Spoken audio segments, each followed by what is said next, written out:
Oscar Carmona from Healing Ground Certified Organic Nursery located in Santa Barbara, California, here to talk to you today about worm composting systems. Worm composting systems are fairly easy to set up as well as to maintain, and therefore they're a really good choice for the home composter. Here we're using a plastic container and simply drilling holes using a 1/4-inch drill along the top ridge and for air.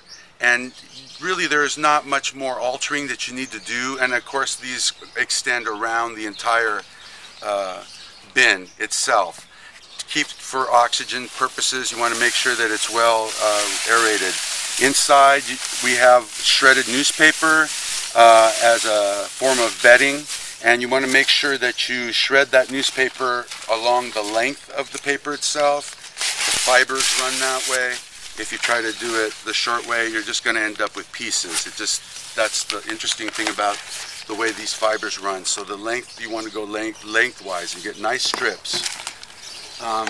The other part of this are the worms and the medium that they come in, and we believe that a healthy foundation for starting your community in your worm bin is in fact one that has not only worms but a healthy medium, and that includes the cocoons, which are what and here's one here. I don't know if we can get that, but that's that brownish round object is a cocoon, a worm cocoon. That means there's going to be worms galore, and they're all in through here. So this would be a starter batch that you would want to introduce to your bin, into your bedding. And to that you want to add some kitchen scraps, some food. Mind you, that food will not be available to the plant until at which time it does decompose. And here's a bucket, which can be a wonderful way to have a receptacle for your kitchen site, and collect that amount. You want to be able to make sure your bucket is such that you can deposit this into your worm bin at least once a week, and no more. You don't want to do it on a daily basis, but once or twice a week at the most is excellent. You have an ongoing source of food. On top of that, you want to add a little soil, and this is a physical barrier. It keeps the flies down.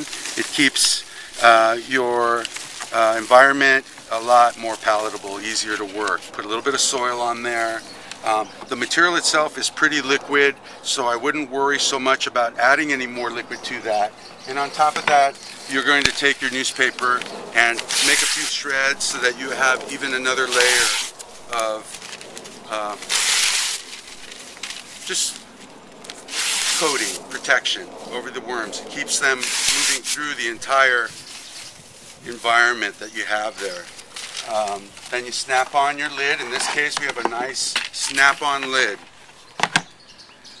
There's 3 or 4 wonderful advantages that to maintaining and having a worm composting bin at your home. One has to do with just low quantities of organic matter that is produced on the home site.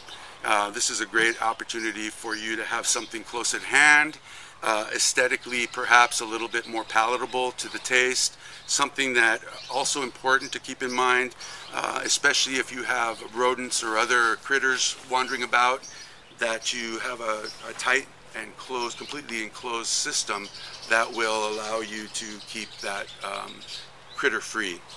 I'm Oscar Carmona from Healing Ground Certified Organic Nursery in Santa Barbara, California, here to tell you that feeding your soil, especially with a product from worm compost, which is worm castings, feeding your soil with these will truly make your harvest wonderfully healthy and rich.